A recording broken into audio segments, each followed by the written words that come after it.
दोस्तों नमस्कार, आप देख रहे हैं बोले भारत। यूपी की सुर्खियों के साथ मैं अनुराग। हमारे साथ इन सुर्खियों पर बात करने के लिए है मनीष। नमस्कार। नमस्कार मनीष जी। शुरू करते हैं। राजनीतिक घटनाक्रम बढ़ते जा रहे हैं। उत्तर प्रदेश का चुनाव जैसे जैसे नज़दीक आ रहा है, नेताओं की एक पार्टी से दूसरे पार्टी में आवागमन की यात्राएं भी शुरू हो चुकी हैं।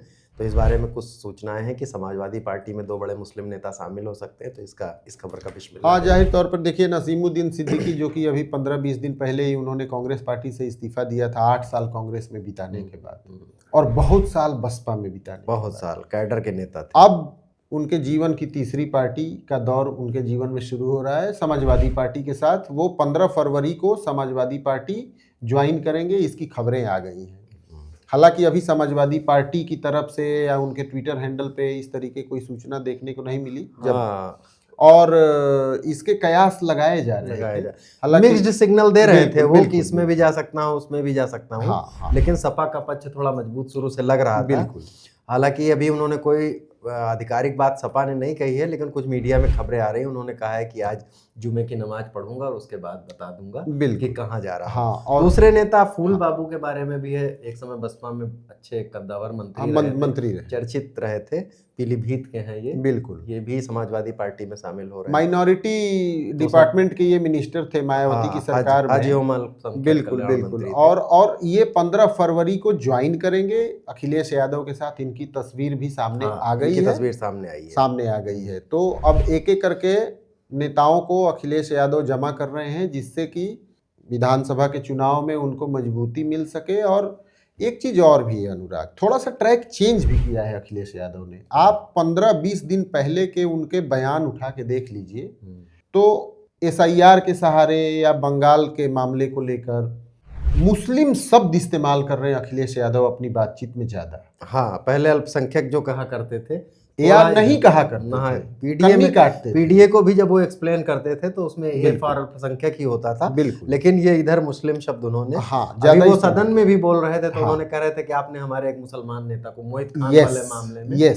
जब फंसा दिया। तो और अब ये 2 बड़े मुस्लिम लीडर शामिल हो रहे हैं। हालांकि बहुत दिनों से एक्टिव फील्ड से दोनों लोग दूर रहे हैं। हाँ, लेकिन सिंबोलिज्म के लिए तो माना जा सकता है। सिंबोलिज्म के लिए है। नसीमुद्दीन और फूल बाबू तो खैर पीलीभीत और शाहजहांपुर और बरेली के कुछ हिस्सों में सक्रिय रहे हैं, तो वो जब सत्ता में होते हैं तो सक्रियता ज्यादा दिखती है।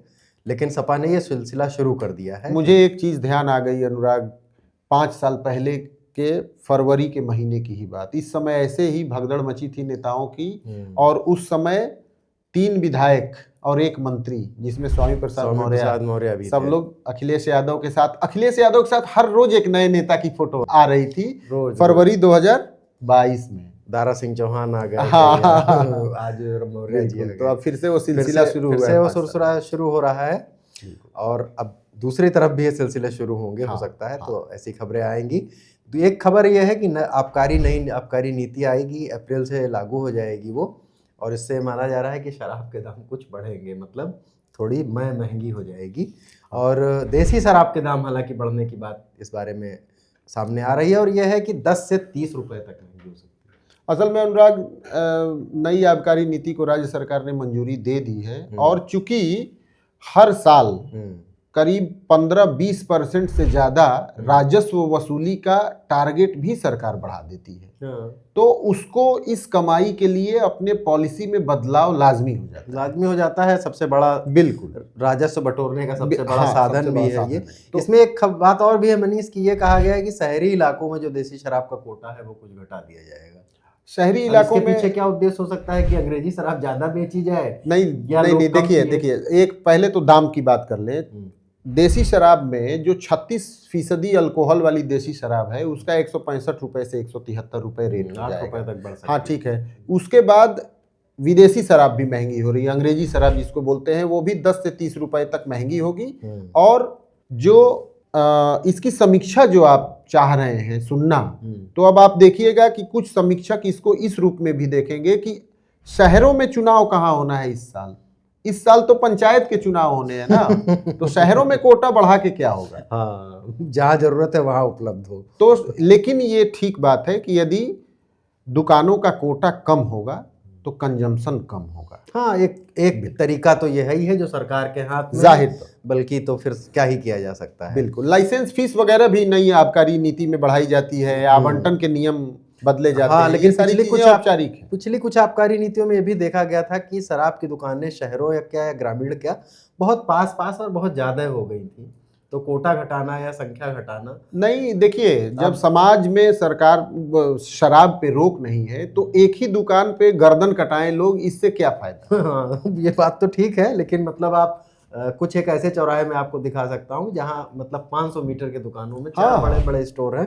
हाँ, और वहाँ 2 देसी शराब नहीं नहीं, ठीक है, ये जब समाज को स्वीकार है और उसकी सहज उपलब्धता के लिए सरकार कुछ कर रही है तो ये अच्छी बात है, बनिस्बत की एक ही दुकान पे झगड़ा लड़ाई होने लगे और पुलिस को दखल देना पड़े, लॉ एंड ऑर्डर की स्थिति सही बात है। और इस पर अगर कुछ सोचना है तो समाज ही सोचे, इसमें क्या किया जा सकता है। यूपी का बजट सत्र चल रहा है, आज उसमें सीएम को भी बोलना था।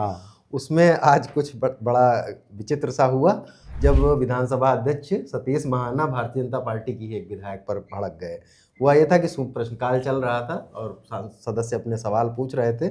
रागिनी सोनकर जो कि समाजवादी पार्टी की विधायक हैं, उन्होंने मछली शहर लोक सेवा आयोग से संबंधित एक सवाल पूछा था। सुरेश खन्ना जो वित्त मंत्री है जवाब दे रहे थे, और जब अगले वक्ता का नंबर आया वो कमाल अख्तर थे और वो खड़े हुए तो केतकी सिंह जो कि बलिया के बासडीह से भाजपा की विधायक है, वो कुछ टोका टाकी करने लगे। बिल्कुल, इसके बाद महाना साहब नाराज हो गए। वो आप बताइए। देखिए, केतकी सिंह पहली बार की विधायक है और महाना साहब का पूरा जीवन विधायकी में बीत गया और बड़ा संसदीय टाइप के आदमी भी बिल्कुल। और जब सतीश महाना सदन में ये बोल देते हैं कि आप चुप रहिए, तो मेजॉरिटी विधायक जो कि हंगामा कर रहे होते हैं वो चुप हो जाते हैं। केतकी सिंह उनके मना करने के बाद भी लगातार बोलती जा रही करती रही, तो बुरा लगना स्वाभाविक था। हालांकि सतीश महाना इतना ज्यादा गुस्से में दिखे हैं कि वो फेंक दिया बिल्कुल माइक्रोफोन फेंक दिया और उठ के चले गए 10 मिनट के लिए सदन स्थगित कर दिया। बाद में फिर वही सुरेश खन्ना जी जो वित्त मंत्री हैं, उन्होंने शेरो शायरी के जरिए बताते हैं उनको। वो असल में महाना साहब के लेवल में सदन में बहुत कम ही लोग हैं, उनमें से सुरेश खन्ना एक है। वरिष्ठता में तो कम से कम वही है। बिल्कुल, इस तरह से ये हुआ है। आज सीएम भी बोलेंगे, बजट पर चर्चा। कई नई चीजें सतीश महाना ने विधानसभा अध्यक्ष बनने के बाद शुरू की हैं, चाहे वो रेनोवेशन का हो या अन्य कई प्रोग्राम का हो।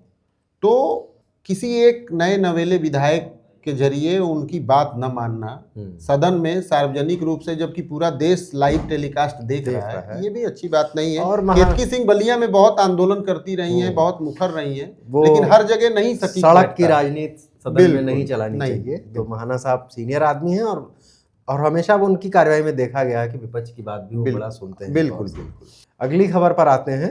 फिर से ये खबर, चर्चाएं गर्म ही रहती हैं। लव जिहाद, हिंदू मुस्लिम की शादी को लेकर तरह तरह की बातें होने लगती हैं। महाराष्ट्र मेरठ में एक हिंदू महापंचायत होने वाली थी। वजह यह थी कि एक हिंदू और मुस्लिम जोड़ा शादी के हिंदू और मुस्लिम जोड़ा शादी कर रहा था, जिस पर हिंदू संगठनों को आपत्ति थी।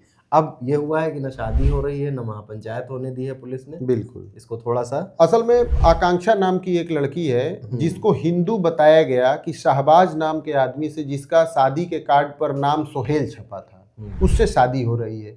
लेकिन सोशल मीडिया में आकांक्षा ने आकर ये बताया कि वो हिंदू नहीं है, वो बौद्ध है। उसके बावजूद, चूंकि बौद्धों के और हिंदुओं के नाम में बहुत फर्क जाहिर तौर पर नहीं होता है मनीष, और बौद्ध मानने वालों को भी हिंदू संगठन तो हिंदू ही मानते हैं। बिल्कुल। तो अब हिंदू संगठनों को बहुत खुजली हुई और वो जहां पे शादी हो रही थी, जिस रिसोर्ट में प्रस्तावित थी, वही महापंचायत बुला ली। अब तो मामला वो गर्म हो गया, पुलिस को इंटरफेयर करना पड़ा। उसके बाद पुलिस ने उस रिसोर्ट में इस शादी को भी रुकवा दिया और महापंचायत करने से भी हिंदुवादी संगठनों को रोक दिया कि वो ऐसी कोई महापंचायत यहाँ नहीं करेंगे।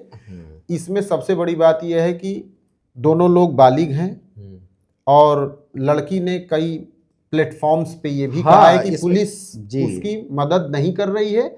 लड़की के चाचा ने पुलिस में तहरीर दी कि धर्मांतरण और लव जिहाद का मामला है, और पुलिस ने उसमें एफआईआर भी दर्ज कर ली है। और जबकि इसमें ये भी है, लड़की ये भी कह रही है कि वो सिविल तरीके से रजिस्टर शादी करने का प्रयास भी बिल्कुल, जो लव जिहाद का एक्ट आया है उस प्रोसीजर को फॉलो करते हुए उसने सरकार रजिस्टर्ड मैरिज के लिए भी अप्लाई किया है। बिल्कुल। तो इस तरह के विवाद से बचना चाहिए अगर बालिग लोग शादी करना नहीं, इस तरीके के विवाद समय के साथ और बढ़ते जाएंगे पिछले कुछ दिन आगे कुछ दिनों ये योता और मेरठ में और पश्चिमी उत्तर प्रदेश में पिछले कुछ सालों में ये सिलसिला बहुत बड़ा है। रोज वहाँ कोई ना कोई पंचायत, धर्मांतरण, लव जिहाद, हिंदू महापंचायत होती है। अगली खबर पर आते हैं।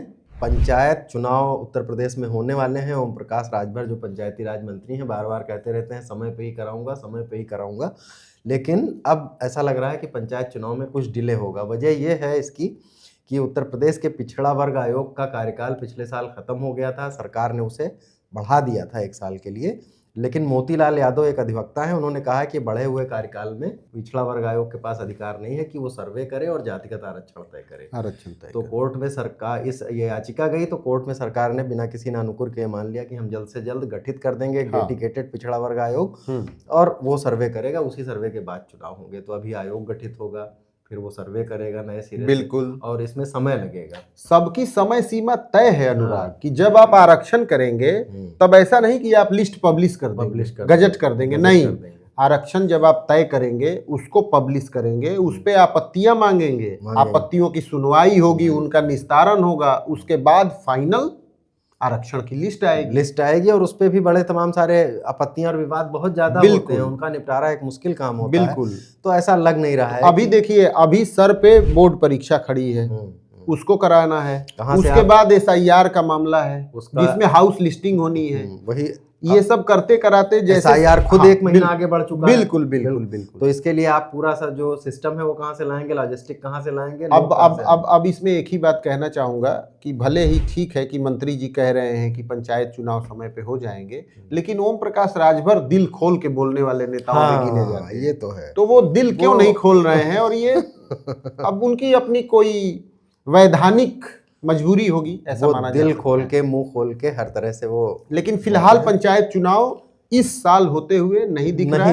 हैं, लेकिन सरकार के पास असीमित ताकत, असीमित संसाधन होते हैं, कुछ भी हो सकता है। और मुझे नहीं लगता है, फिर राजभर बाइट में बोल देते हैं कि सरकार की ऐसा नहीं है, वो मुझे लगता है कि ऐसी कोई बड़ी मंशा भी नहीं कि बड़ी जल्दी ही करा लिए जाए इसको। तो ये गठित होगा और उसके बाद ही होगा। तो यूपी की सुर्खियां आज यहीं तक, कल फिर नई सुर्खियों के साथ मिलेंगे।